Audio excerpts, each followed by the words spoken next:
Oh, you might be surprised to hear this, but I did a yoga detox this summer. Can you believe that?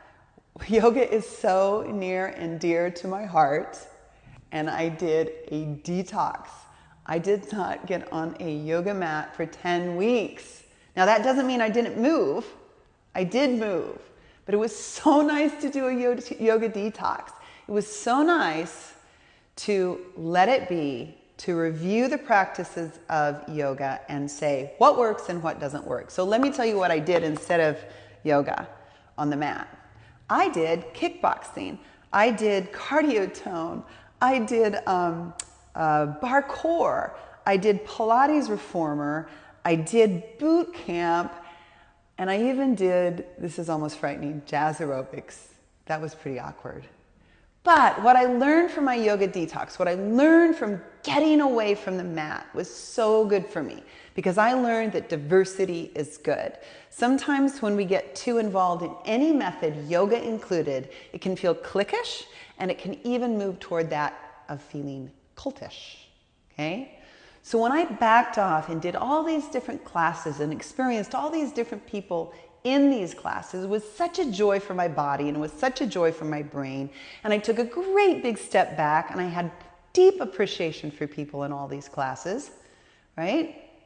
And I let kind of that yoga glow as far as, look, we're with the in crowd.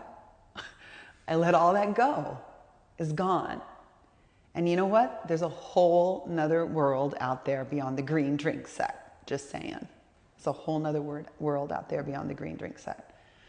And it's wonderful. Okay, the other thing, exciting thing that I learned is when I did this yoga detox, I actually was stepping into the flow of greater social engagement. And that is our evolution within our human consciousness. We are moving toward greater social engagement. And when we move with that flow of social engagement, with the press in our human evolution, we feel better. We feel more alive, we feel freer, and we feel full. It was a really exciting feeling. According to the Bhagavad Gita, which is a key yoga text, yoga is skill in action. I really question that. So if I'm isolated and only practicing yoga and a very devout practitioner of yoga, is that really skill in action for my world if I'm only isolated in that vein? It felt good to be with others. It felt good to see a greater community. And I believe that therein, yoga is skill in action for our greater world, for all of our world. Another thing I learned is that humility and curiosity work really well together. So, you know, when I went into a kickboxing class, I'm immediately humbled, immediately. And after I felt that deep humility rise up, there was nothing left to do but get curious. So how am I going to do kickboxing? How is this going to happen? I watched other people and I got really curious about it.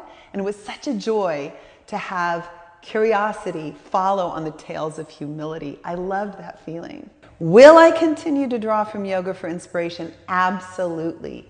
It's a wonderful path. But do you know, in its essence, this is what I discovered over the summer, yoga in its essence is self-sacrificial. In other words, at some point, the great, wonderful teachings of yoga ask us to no longer be enslaved by the method, to no longer be rigidly adhered to the method. Instead, the path of yoga becomes self-sacrificial. It actually encourages us to let go of the method so that we live in freedom. That's what it's all about. I would rather be in freedom than be identified as a yogi. I would rather be in freedom than be identified as any title. I would rather be free. That's what it came down to. That's what I learned from my yoga detox. Maybe you'll be inspired to join in. Let me know if you have any thoughts, any questions, and I'd love to hear from you.